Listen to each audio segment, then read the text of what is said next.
There is a line in human history that most people do not even realize exists. It sits somewhere around 1985, and it divides the human brain into two fundamentally different operating systems. Not because of genetics, not because of evolution, but because of something far more powerful: the world you grew up in. Let's start with something that sounds almost unbelievable to anyone born after that dividing line. If you grew up before 1985, your brain was shaped in an environment of analog scarcity. That meant every piece of information you consumed required effort. If you wanted to know something, you rode your bike to the library. You pulled a heavy encyclopedia off the shelf. You flipped through an index, found the right volume, and read actual pages. And here's what that did to your brain. It trained you to search with intention. You didn't just stumble into information, you hunted for it. You had to hold a question in your mind long enough to pursue the answer, sometimes for days. Neuroscientists call this effortful retrieval, and it literally strengthens the neural pathways associated with deep learning and long-term memory. Your brain didn't just absorb information, it earned it, and because of that, it stuck. Now think about what happened when you wanted to talk to someone. You picked up a rotary phone or walked to their house. There was no texting, no direct messages, no leaving a message that sat in someone's pocket all day.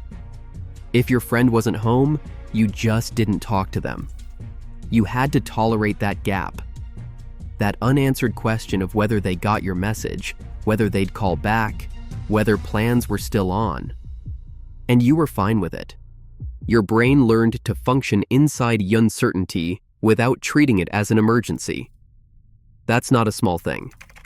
Researchers have found that the ability to tolerate ambiguity is one of the strongest predictors of psychological resilience and creative problem solving.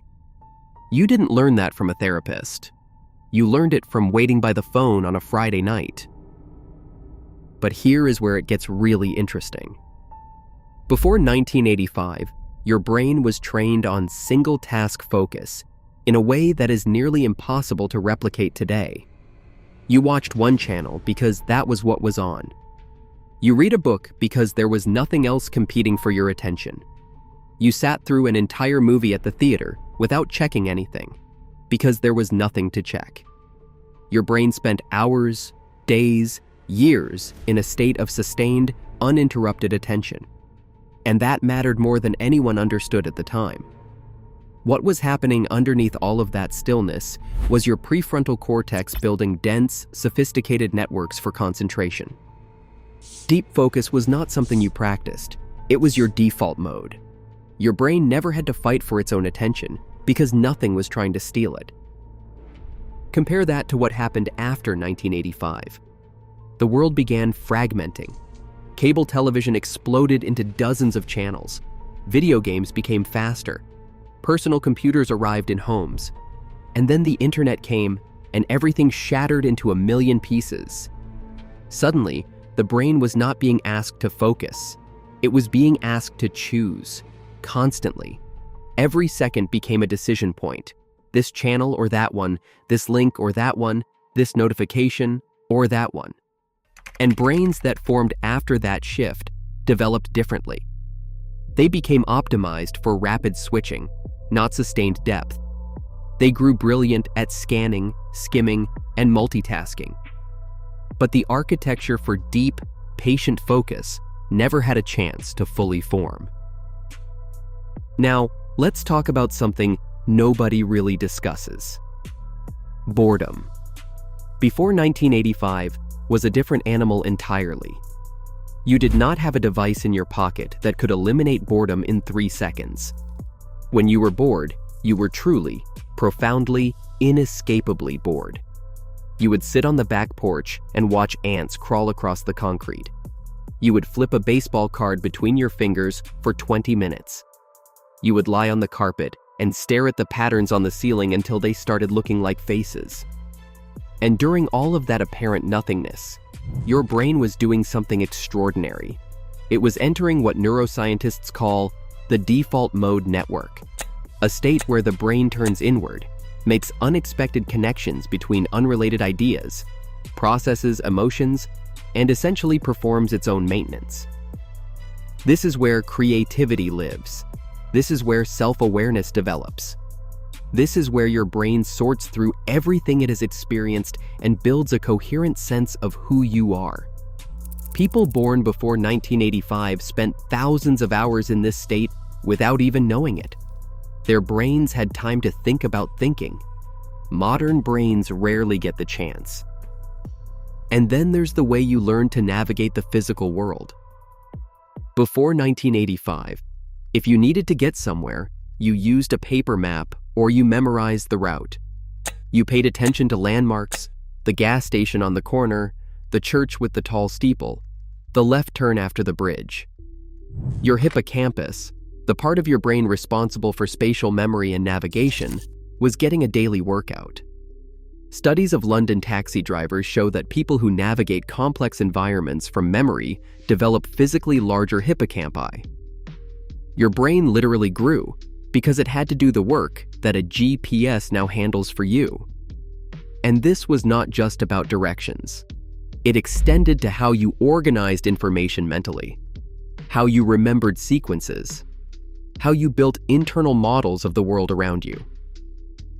Here is something else that shaped the brain of people born before 1985, in ways we are only starting to appreciate. You made decisions with incomplete information, constantly. You chose a movie based on a 30-second trailer and a friend's recommendation. You picked a restaurant without reading a single review. You accepted a job without Glassdoor, and you committed to a college without Reddit threads breaking down every professor. And because of that, your brain developed a powerful tolerance for imperfect choices. You learned that most decisions are not catastrophic, that you can course correct, that not every choice needs to be optimized. Modern brains, drowning in data and reviews and comparison tools, often experience what psychologists call decision paralysis.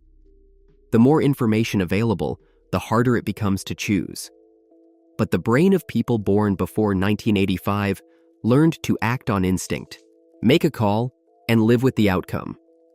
That is not recklessness. That is a kind of cognitive confidence that is becoming genuinely rare. And let's not forget what happened to your brain every single night. When the day ended, it ended. There was no blue light glowing from a screen on your nightstand, no notifications pulling you back into the world at midnight, no algorithm feeding you one more video, one more article, one more reason to stay awake. When it got dark, your brain received the signal it had evolved over millennia to recognize: the day is done. Your circadian rhythm operated the way it was designed to. Melatonin flooded your system on schedule. You slept deeply, and your brain spent those hours consolidating memories, pruning unnecessary neural connections, and preparing itself for another day of full engagement. Sleep researchers have found that consistent, uninterrupted sleep during childhood and adolescence is critical for brain development. People born before 1985 got this almost by accident, simply because the technology to disrupt it did not exist yet. So what does all of this add up to? People born before 1985 carry a brain that was built in a slower, quieter, less stimulated world. And that world, without ever intending to, created neural architecture optimized for patience, focus, creativity, resilience, and independent thought. These are not personality traits. They are structural features of a brain that was shaped by scarcity rather than overload. Their brains learned to go deep instead of wide, to sit with discomfort instead of swiping it away, to build internal maps instead of outsourcing memory, to make decisions with confidence instead of drowning in options. This does not mean one type of brain is better than the other. The post-1985 brain has its own remarkable strengths: adaptability, speed, comfort with complexity, and an intuitive grasp of interconnected systems. But what the pre-1985 brain has is something that cannot be downloaded, something that was forged slowly over thousands of quiet afternoons, unanswered questions, and long, boring summers. It is a depth of cognitive wiring that was built by a world that no longer exists. And whether we realize it or not, that world left its fingerprints on every thought, every decision, and every quiet moment of focus that these brains will ever produce.